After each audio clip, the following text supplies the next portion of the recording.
Okay. Valkyrie spawn. This is looking a little decent for Redo, but at this set, boom, boom, Valkyrie spawn. Looking a little bit decent for Redo right here, but it's right in front of Soup's base. Boom, troll. This is amazing. A troll. Oh my god, a troll directly on the throwing axeman. That's amazing. Soup has dropped down to 70 population compared to 99. Another Valkyrie spawn. What the hell is this? What? Look at all these Valkyries. We got Freya business going on here. Are you kidding me? All these Mythuna spawns. It's just amazing for Redo here, dude. This is amazing for Redo.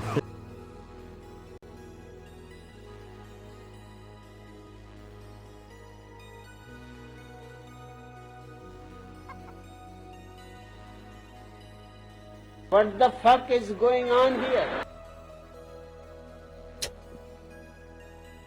Oh, I'm so tilted.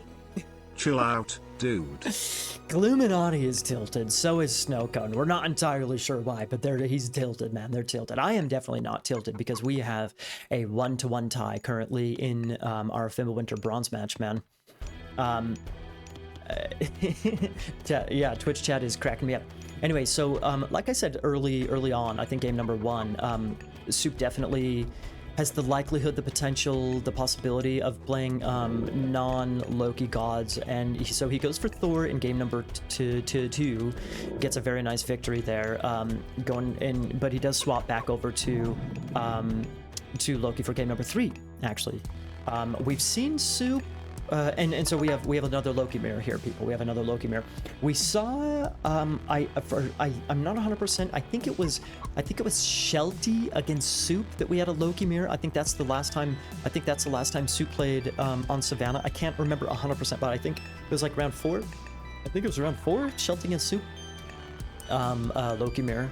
And Shelty ended up taking it, and we can talk about that a little bit later, depending on how this game progresses. But yeah, so not super surprised to see Soup go for go for Loki here, but you know, yeah. Anyways, so starting off with double Rhino. As you guys can see on Soup's side of the map, he has a pretty open map. The front of his base, there's not a lot of wood on the front of his base. It seems like he has a pretty open map here, right? I mean, maybe there's a little bit of wood over here. Maybe that's a little bit wallable to help secure his gold mine, but it's a pretty open map for Soup. It looks like pretty darn open. Got a hunt patch of giraffes over here on this far right side that he sees. There's at least one gazelle sitting right there. Maybe a couple more in the black, possibly. So he sees food options. He definitely sees food options in addition to his second rhino. Okay, he's got goat options himself. Not the best base in the world, not the worst base in the world as well. Redo, of course, he's got his, is he on his second? No, it's his first rhino still. Anyways, yeah, Redo's got the forward rhinos as well. Right in front of his base, there's lions up there. No, I'm not gonna go for those. Okay, so there's a group of 3 gazelles on this left-hand side of top left-hand side of Redo's base. We got the gold, we got the gazelles, and we got the giraffes over here in the corner. That's actually 4 giraffes. Very nice. So there must be a giraffe over here in the black for Soup. Anyways, what's this relic real quick? Thundercloud Shawl. Human soldiers more resistant to pierce attacks. That's not a huge deal in the Loki mirror, but you know, it definitely could help, especially if Redo potentially is going to have Hersier running around the base of Soup to tank some town center fire. Yeah, you know, not the worst thing in the world. Temples are up for both the boys. There we go. Okay, let's get the resources going. I'm predicting a pretty standard map this time. Pretty standard map. It'll be interesting. We see everything around Redo's base, so it looks like this gold mine on the left-hand side probably going to be the one he's going for. There's some walling potential on this right-hand side, but it's definitely, we're going to have some action over here, potentially some action over on this side of Soup's base on that gold mine as well. We'll see. Okay, Persetti coming in for both the boys. We're just a couple seconds apart. Sorry for being fashionably late. You should be, Tease. You should be. The melody in this song gives me flashbacks to your phone ringtone and on the Nokia 3310. Dude, I don't remember which one you're talking about, Hajin, but I like this song, so that actually sounds like a cool ringtone. Dude, I remember back in the day, I really like this wall over here for Redo, walling up, first of all, the town center, but also preparing to secure that hunt spot right there. I remember back in the day, man. Excuse me, when I was a Hydra. What's happening, dude? What's happening?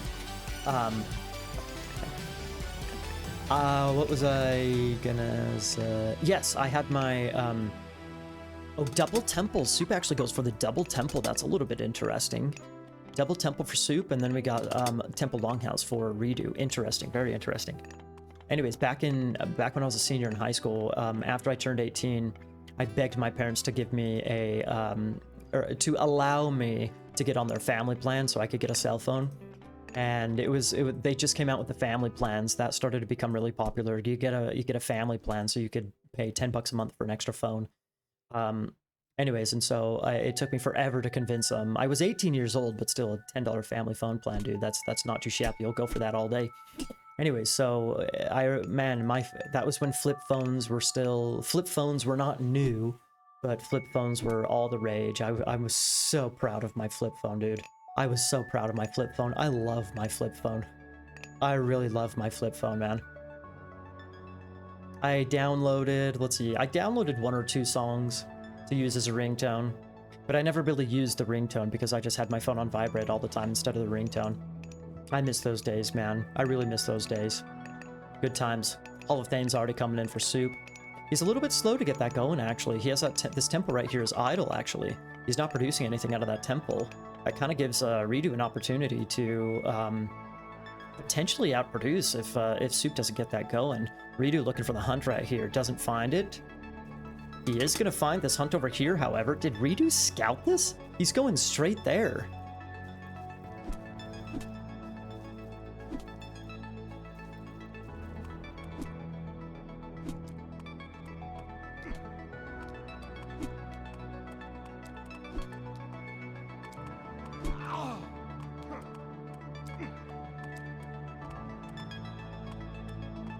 So he gets a Vilpic right there and almost loses a Herseer.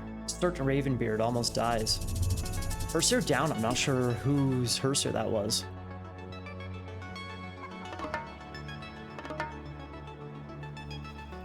Soup sends out another village. No. 6 villagers out on this food patch over here. Okay, playing some defense. There's his defense right there.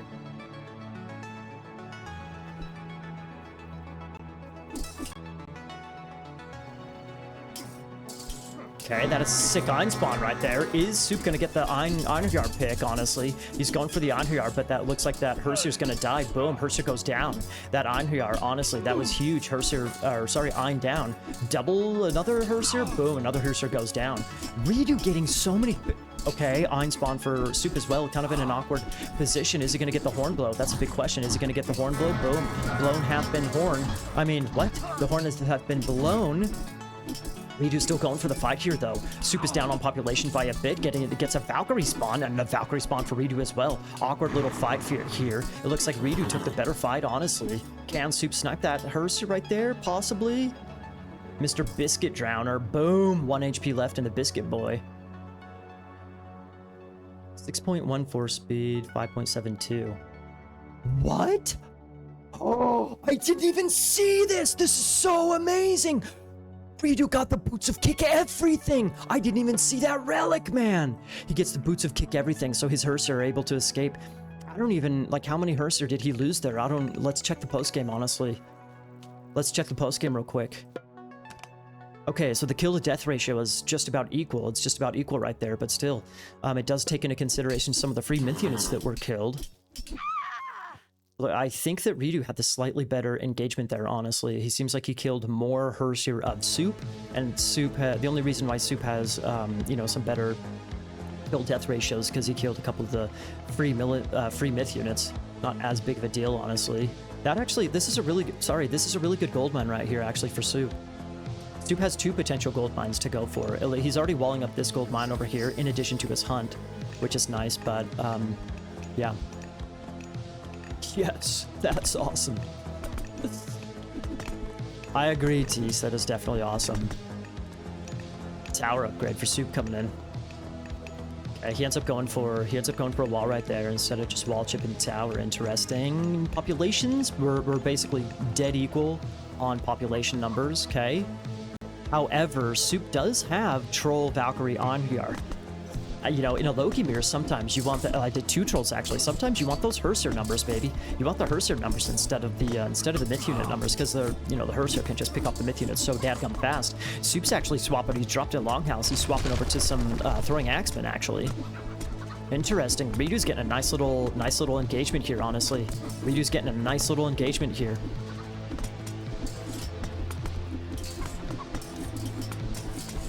Okay, Valkyrie spawn. This is looking a little decent for Ridu, but at this boom, boom, Valkyrie spawn. Looking a little bit decent for Ridu right here, but it's right in front of Soup's base. Boom, troll. This is amazing. A troll oh my god, a troll directly on the throwing axeman. That's amazing. Soup has dropped down to 70 population compared to 99. Another Valkyrie spawn. What the hell is this? What? Look at all these Valkyries. We got Freya business going on here. Are you kidding me? All these myth unit spawns. This is just amazing for Ridu here, dude. This is amazing for Ridu. This is amazing for Ridu right there. He takes the serious population advantage, 60 over 103. Are you kidding me? He still has, you know, backup military buildings, honestly, but there's so many units here. Ridu just ends up stealing the healing spring right there. And just going for more aggression, baby. Are you kidding me? Spawn on the throwing axeman. The myth unit, another troll. Dude, this is just insane. The myth unit spawns for Ridu have been insane for Ridu in this game. And Soup is looking pretty dadgum sketchy here, folks. Soup is looking pretty dadgum sketchy.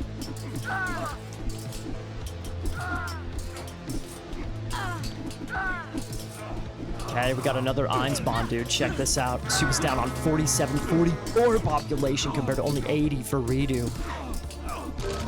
And Soup calls it, man. Soup calls it. Those myth unit spawns were just that much better for Ridu the entire time. It started here. Boom. Better myth unit spawns. Gives him the initiative in this fight right here. Ouch, that had to hurt. Eventually, perfect timing, Tease. Eventually, he gets out of there. Soup is left over with a couple of, not completely useless, but not as strong myth units because of the Hersier spam from Ridu.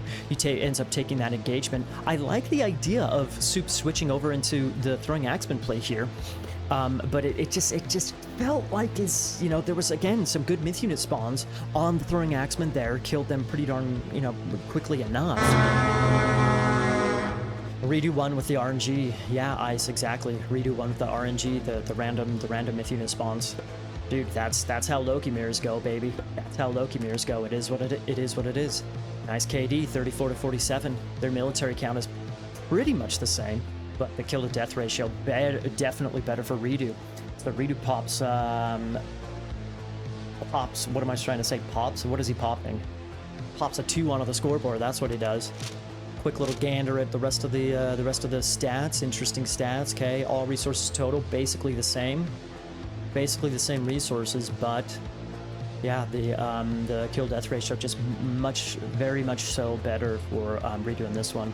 Ridu Loki only? It seems like it. I think I'd have to go back and watch his other rounds, Punk Star, but Ryu has been playing pretty much pure Loki recently. I think he swapped into a couple of different gods early on, but he's been pretty much straight Loki for the past little bit. Anyway, okay, there's game 3, people. Dynamic little game right there. Right? Very dynamic game. Got a little lead for Ridu. Let's see if he can maintain it. Let's see if he can maintain it in game number 4. Let's go.